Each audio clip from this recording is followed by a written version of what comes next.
listening to Cinema Spin. Hello, everybody. I am Matt. And I am Jason. And it's time for another episode of Cinema Spin. We're back. Already time. It's already time. And I guess we should start by saying we talked about doing Spencer in this slot. Yes, we did talk about doing Spencer last week. I think we said we were going to do that. We said, but it was tentative. But in honor of the NFL playoffs, we have called an audible.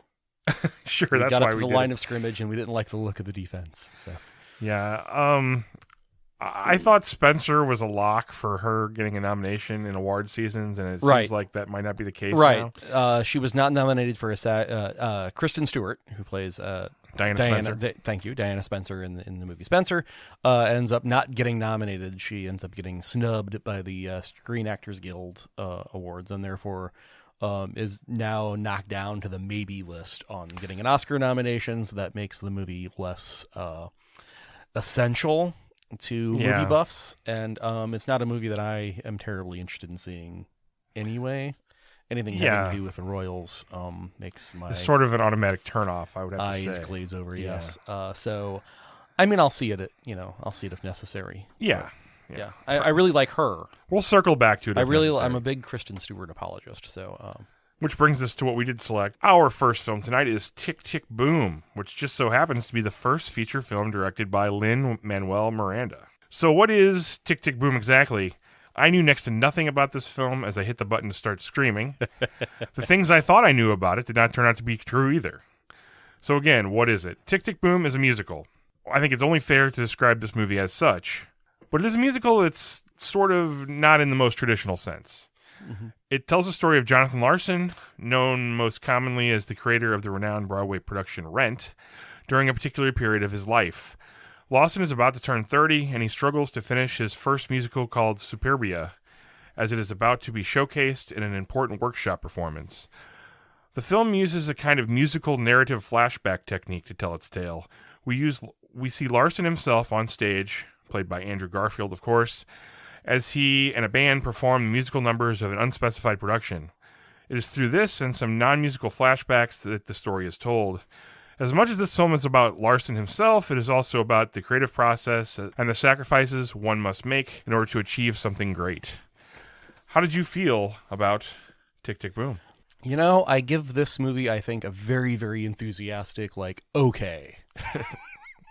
Let me, just to put my sort of bona fides out there, I am not huge into musicals.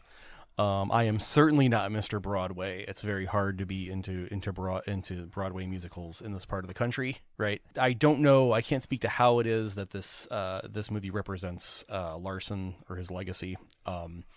But so all the sort of inside jokes and Easter eggs all like that are lost on me. I assume they're there, but I don't get them. So that said, how much I enjoyed this movie is going to change, just based on the movie itself, just analyzing the movie itself. How much I enjoyed this movie changed pretty dramatically from number to number, and from moment to moment. I think, some of the songs are a lot stronger than other songs. I think it doesn't really put its best foot forward. Like the very first song, I was like, oh no. Right? The very first song having to do with, the horror of turning 30. I mean, 30 people, right? Get a shovel, right? Yeah, that doesn't ring as true for somebody who's not 29, I don't think. Yeah. That does not, as they say, age well, right? So yeah, this movie is sort of, based around the premise that, if you don't know exactly where your life is going by the time you're 29, you're basically just a loser, right? However, though, this movie turns out to be more about the creative process, as you said, and I'm kind of a sucker for stories about the creative process and the kind of agony of trying to write something, get something out there, right? And, the whole process of that. So that much appealed to me. Garfield, I thought his acting was very good. He doesn't have a great voice, I think, especially since the cast around him is kind of loaded up with people who do have pretty good voices. Alexander Shipp, for instance, as his very as Jonathan's very annoying girlfriend, Susan Wilson. So Ship is good in that role. She almost makes me feel sorry for Susan, even though Susan is just the worst. I really hated that character. She's passive aggressive. She's whiny. She's the source of the scripts. Some of the script's absolute worst dialogue. Like everything is after the workshop, Jonathan. Right. So yeah, and she's part of an ensemble of people that it's like, can't they just let this guy work for a few days? This is a huge opportunity for him. Can't they just get off his back for like 5 consecutive days?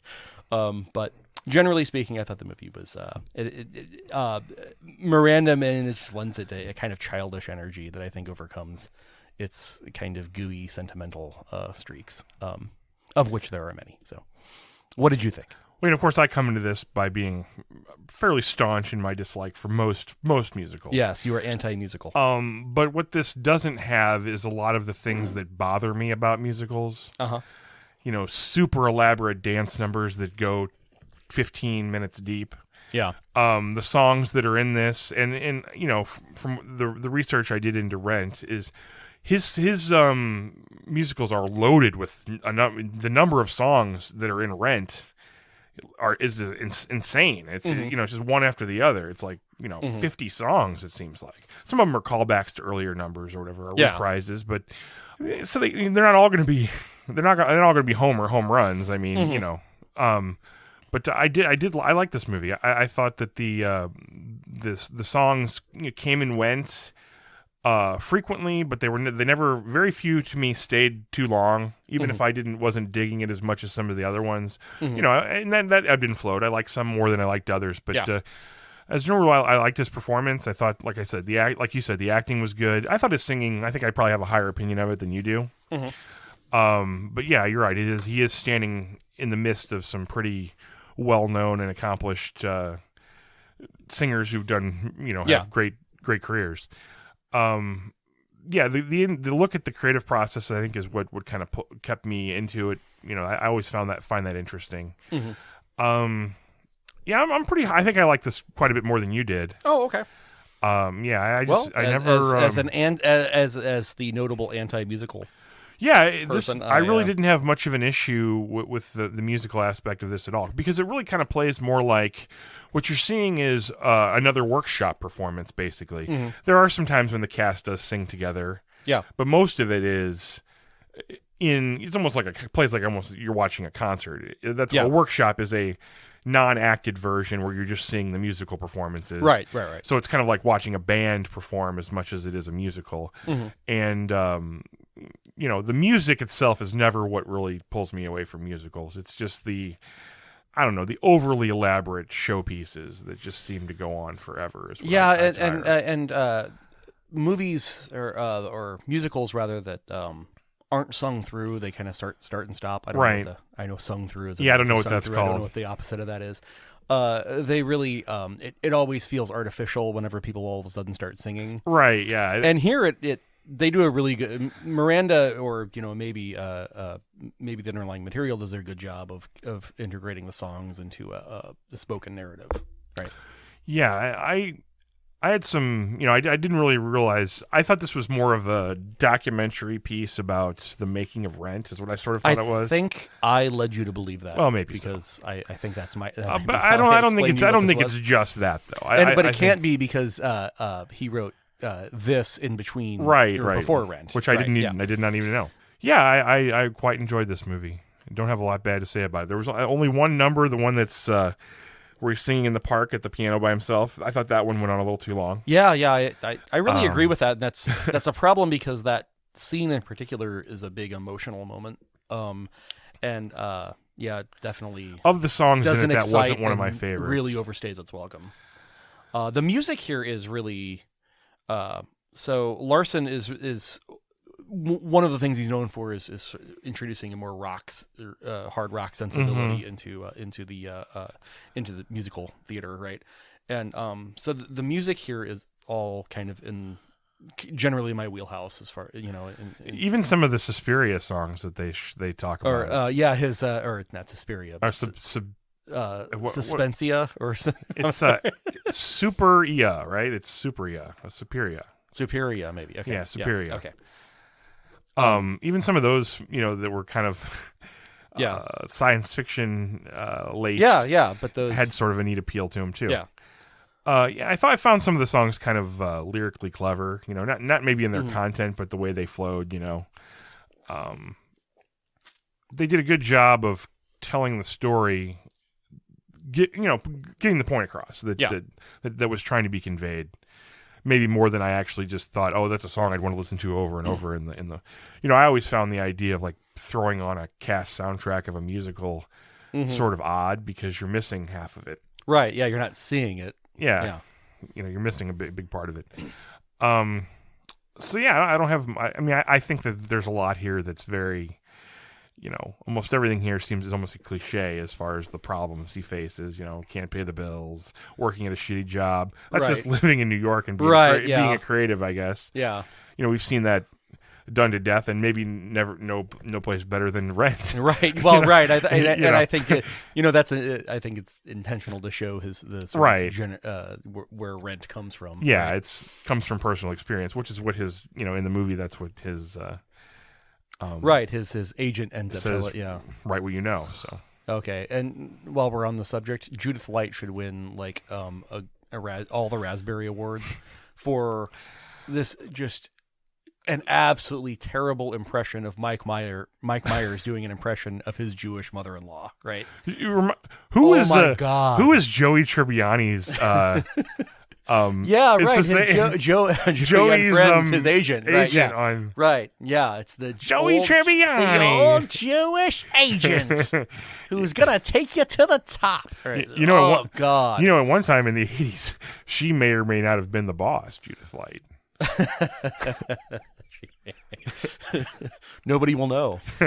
Wasn't sure who it was. She was not the boss of this movie. No, she was. She was. Her presence here is fingernails on a chalkboard. Yeah, I think if there's a insider here, there's a lot of people who pop in and out that. Probably you would know if you're into the scene of Broadway. Yeah, there's one scene where I detected I was being left out of a lot of sort of inside baseball. The scene with the big. There's a scene where the waiters of the diner. Right, there's a bunch of cameos there from musical. Baby Newirth, Bernadette Peters. Right, Baby Newirth is one of the ones I recognize. And then that's it. As far as I know, right? I realize I'm supposed to be recognizing a lot of these other people, but a lot of them I didn't. I'm a movie guy, but they're like the all stars. I guess they're like it was like a Broadway all star. I think Joel Grey was in there somewhere. Carol Channing. Was she? Okay, I think so. Okay. So I think I was supposed to be sort of theater kid geeking out. I think I probably unfortunately missed out on a lot of that stuff myself. There's an emotional pitch of these people that rings true. That you really think that people who are really trying to break through as artists and writers in Soho or wherever in New York City this is, they are really working hard, and they're really these frustrated theater kids with these big emotions and these big dreams, and they're very kind of self-involved and sort of getting on each other's nerves and so on. So it rings true, but at the same time, a lot, as I sort of cracked wise earlier about, is can't these people just leave him alone? Everybody's kind of up their own ass in a way that's rings true, but at the same time, it gets a little old, right? I did like to revisit the idea of a creative person, why they might not want to go to work on Madison Avenue as a advertising person. Yeah, even though they'd be fabulous at it. Yeah. And I think this, like I said, I really like stories that are about the creative process, and I think that one thing that this takes seriously in a way that a lot of other movies doesn't is that you can quit. Right. I mean, it's not necessarily, it isn't represented, the idea of abandoning your dream here is not represented the way it is in, say, La La Land or something like that, where it's just like, oh my God, you may go crawl back to Colorado or wherever, right? And just, live with your parents and work at the library, right?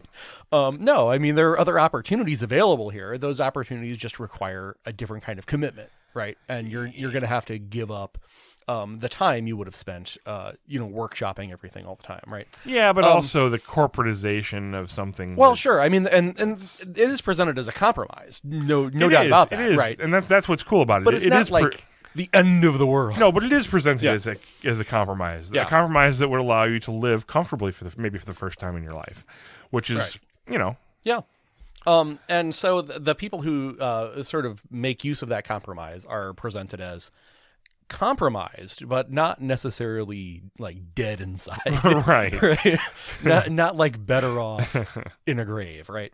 And so I think this movie takes seriously the idea that somebody could stop, right? Right. And in a way that a lot of movies about the creative process don't. And I think this movie takes seriously the idea that the creative process is work, and it's hard work, and as we talked about with the Beatles documentary, what it changes from moment to moment. What's easy one minute is impossible the next, right? Yeah, it's about changes in momentum and just getting that one thing to fall before the rest of the. So many pieces about the creative process presents the artist as giving proudly and sort of easily kind of giving birth, or having to just sort of overcome one kind of obstacle or Right. something like that. And I this is a movie that I think is about a person who doesn't really seem to enjoy creating that much, right? He doesn't seem to be prolific. He seems to be kind of more than doesn't seem to be. He's kind of, he's been working on this piece of his for the last 8 years, right? Yeah, that's and true. So he's not prolific, and he doesn't seem to enjoy the creative process really that much. It comes as a shock to him at one point that, well, to be a writer means that you write and write and write and work really hard and love everything you write for as long as it takes to complete it, and then immediately abandon it, right? And move on to the next thing, right? And this is a basic concept in professional writing, right? Okay. And you don't often see the other side of that sort of presented, that there are some creative people who are sort of constipated, right? And they still have the urge, but just can't sort of perform. And I think that's one of the things that he's struggling with here. Yeah, he's kind of portrayed as someone who, while there is a struggle and he has spent 8 years on this, certain aspects of it are portrayed as coming easily to him, and now all of a sudden this doesn't. So right, yeah. Which is weird, because you think if it came easy to you, 8 years wouldn't be necessary. But you're talking about writing an awful lot of music here. Yeah. Coming up with lyrics is one thing, but he's clearly a writer at this point anyway, who has not figured out how to turn writing into just the showing up and doing the job. Right. He's clearly sort of waiting for the inspiration fairy to come by. Right. And that's something they try to get out of you very early in writing. This film features one popular licensed song, and I think it's Love Shack. Which is on the money. I mean, in the early 90s, time period, it would have been, so right. It's period appropriate. Which I thought, are there going to be other songs in this? Nope, just Love Shack. Nope, just Love Shack. Bradley Whitford plays Stephen Sondheim in this. Yeah. And later in the film, in a message left on the machine, the actual Stephen Sondheim. Yeah, the actual Stephen Sondheim. So it was interesting. But I went and looked up interview with Sondheim after Whitford's performance, seeing this, and it's not bad. Yeah, that's not bad. Definitely going for something obvious there. I mean, it's when you do that, it's sort of an impression, I guess, more than a performance. But yeah, I thought it was all right. Yeah, I could have used more Vanessa Hudgens. I don't know how much how you get more of her into this movie, but she is very good looking and has a really great voice, and is a really charming actress. So yeah, as an actress, she doesn't get to do a whole lot here, but as a singer, it was quite a bit. I was thinking that maybe she should have played the girlfriend Susan, but then I thought, no, I wouldn't want to not like her because I really hate that character. There's one song in particular that I sort of really got a kick out of here. It was the number about what the couple is arguing with each other. Yeah. I thought that was really pretty clever. Yeah. I think it was I Feel Bad or Because You Feel Bad. And right, I think that song's called Therapy. Okay, that's I didn't get the name of it, but that was the one I'm talking about. The one song that really stuck out for me was Boho Days, where they just start at a party. It was one of the earlier ones, but like the second, maybe that might be the second song. Yeah, maybe the second song. Yeah, right? So that really redeemed it for me. I didn't like the first song, but the second song, I was like, oh, I can. Quite short, but pretty well done. Well, yeah, I agree.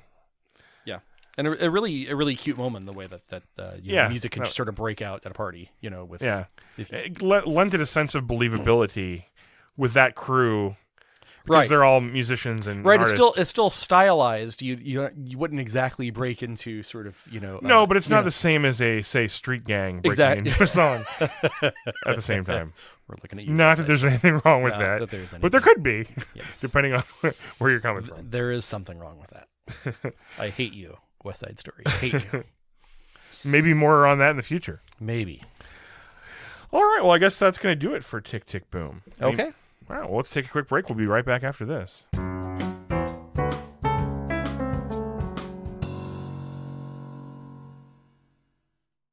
Okay, we're back on Cinema Spin. Take it away, Jason. Okay, so the random movie for this week was the 1997 movie Gattaca.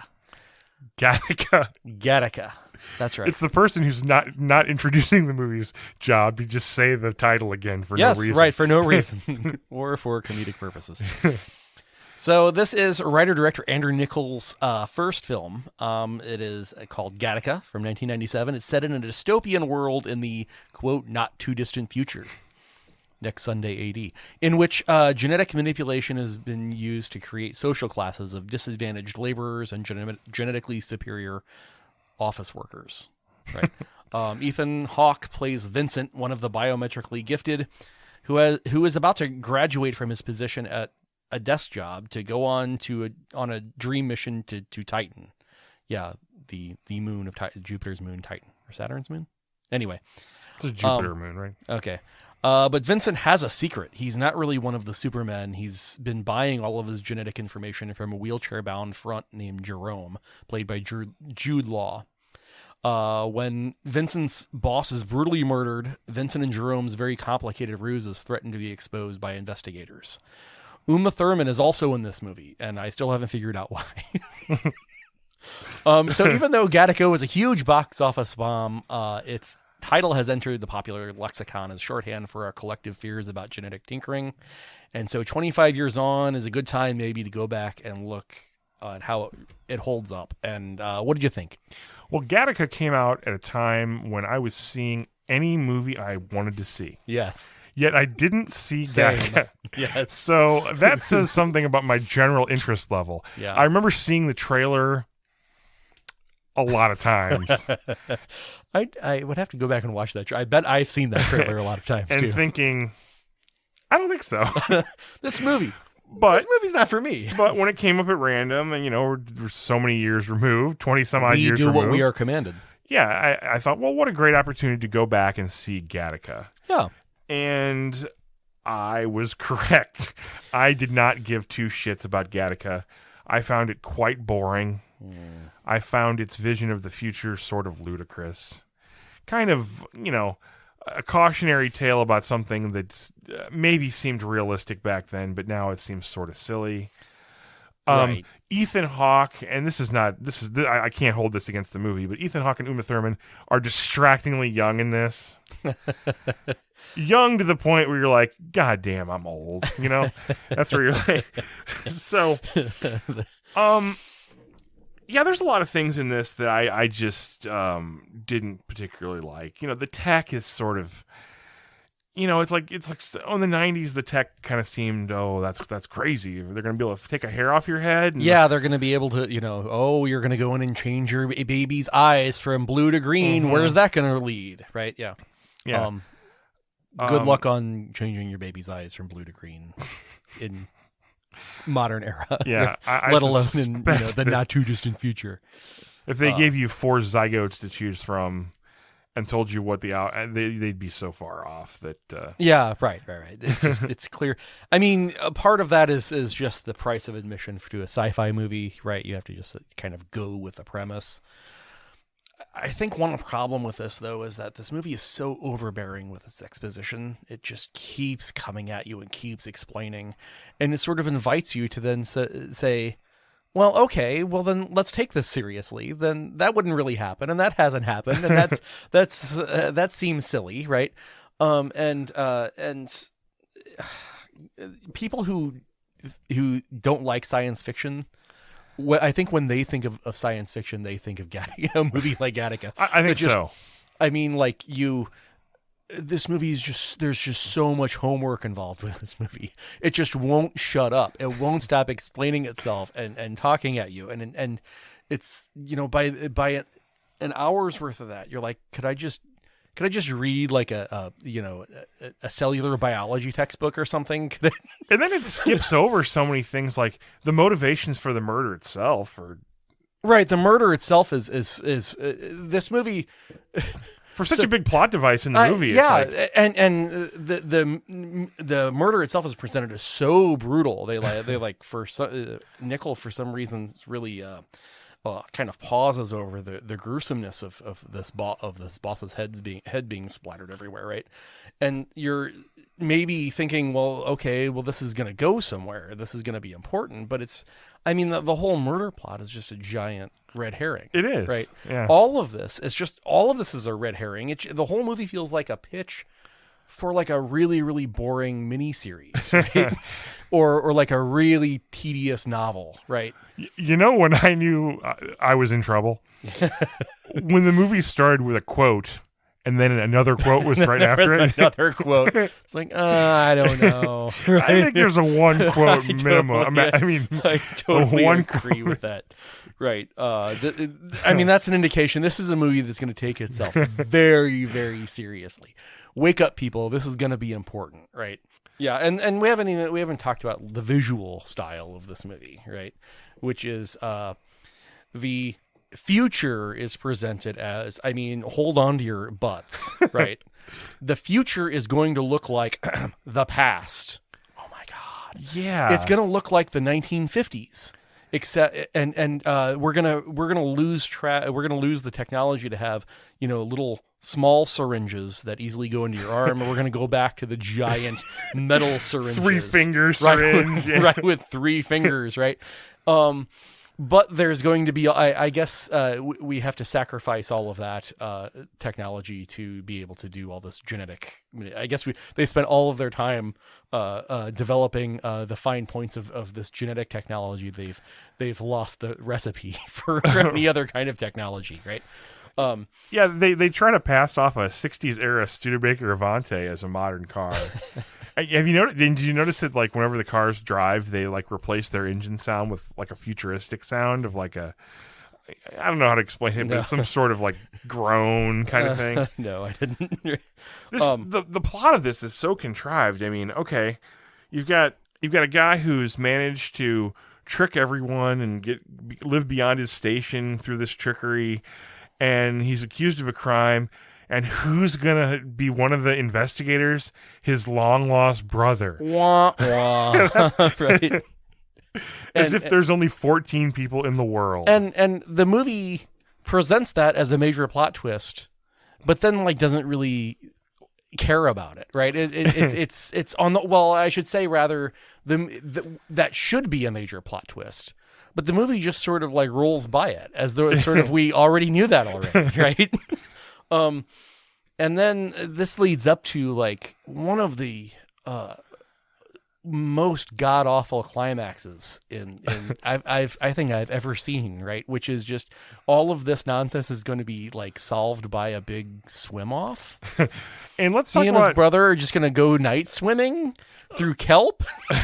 Let's talk and about that's going to resolve what exactly? There's a repeated theme here of the boys swimming out and kind of playing a game of swim chicken. Yeah, right. Or who'll go further without giving up. Mm-hmm. But in the end, when it plays out, when the boy who's supposed to be weaker, Hawk's character, explains how he was able to beat the brother, it's because he didn't save enough. He never saved energy for the swim back.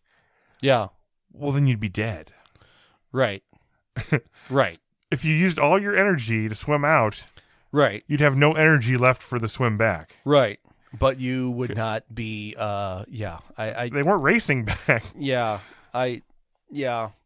It just, well, and the movie, then, I had to go on, after I watched it, I had to go on Wikipedia to figure out whether or not his brother had survived, because the movie just gives up on that, doesn't it? Yeah, it does, doesn't it? Just, you see his brother coming back, and it just, he's kind of cradling him, and it's not clear if he's drowned or not.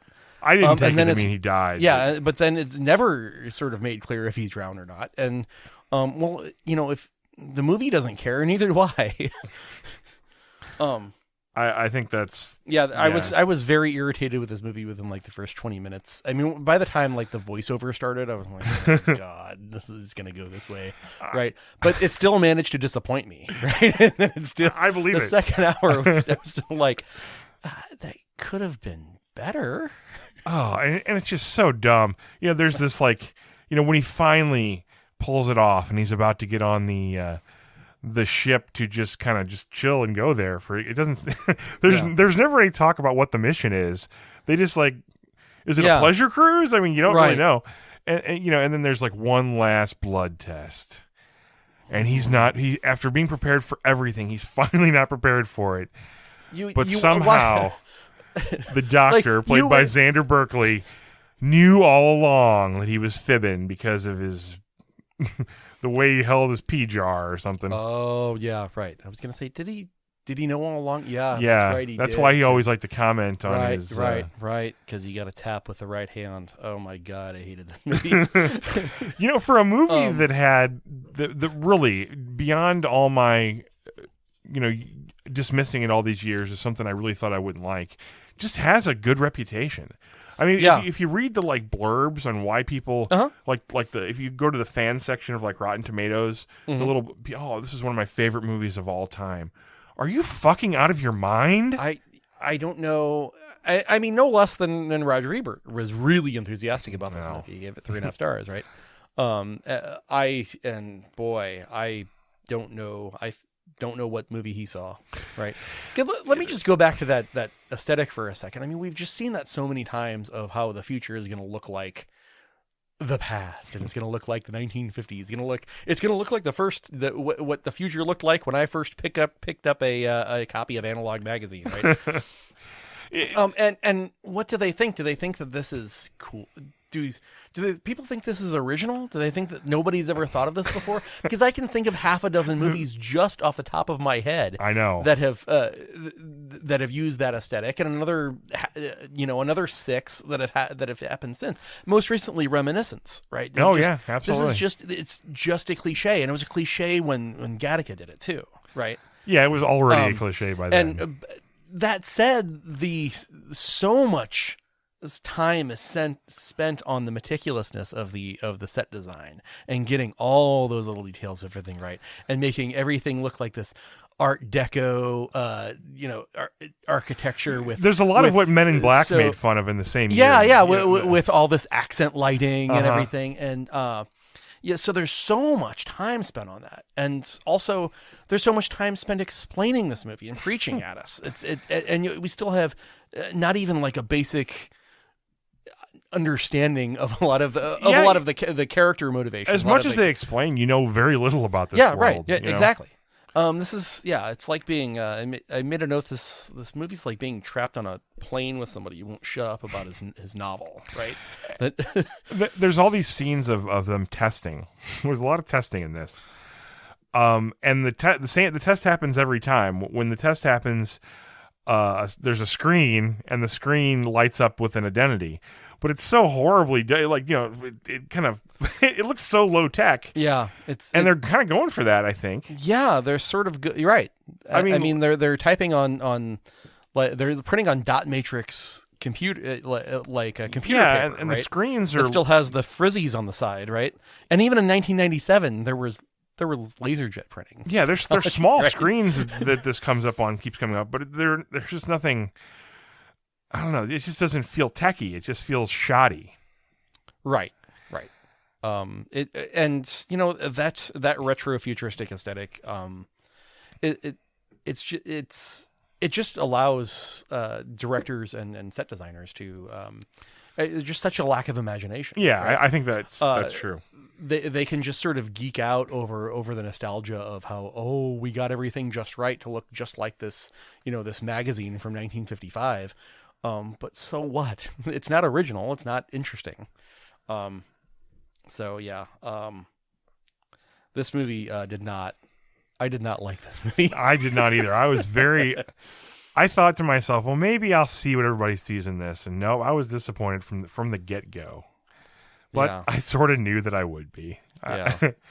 I tried to keep an open mind, but and you're right, they give Uma Thurman absolutely nothing to do in this. Yeah, this movie's whatever bad word of mouth this had, this movie really bombed hard. So whatever bad word of mouth this got, it deserved. Yep, Gattaca. Gattaca. I say we're skipping. Yes. All right, well, I guess we Do better not like. look towards the next episode. As far as a new movie, Let's look to the future now, Matt. The future. The not too distant future. In the year, no, In the I won't year do that. 2000. As far as a new movie next week, we'll have one, but I'm not going to commit to it right now. Yeah. It'd be silly, but we'll have something new, and we'll have a random movie, which we'll determine what that is right now. This is always the most exciting and scary part of the I show. can't wait. I'm exhilarated. Oh, okay. 1989, Mm-hmm. My Left Foot. What about it? What's the movie we're going to watch? Oh, okay. We're gonna watch your Daniel left foot. Day-Lewis in My Left Foot. Ah, yes. My Left Foot taught me a interesting lesson about being a Soccer. young movie fan watching the Oscars. Okay. And there were a few films that year that I had seen. Uh-huh.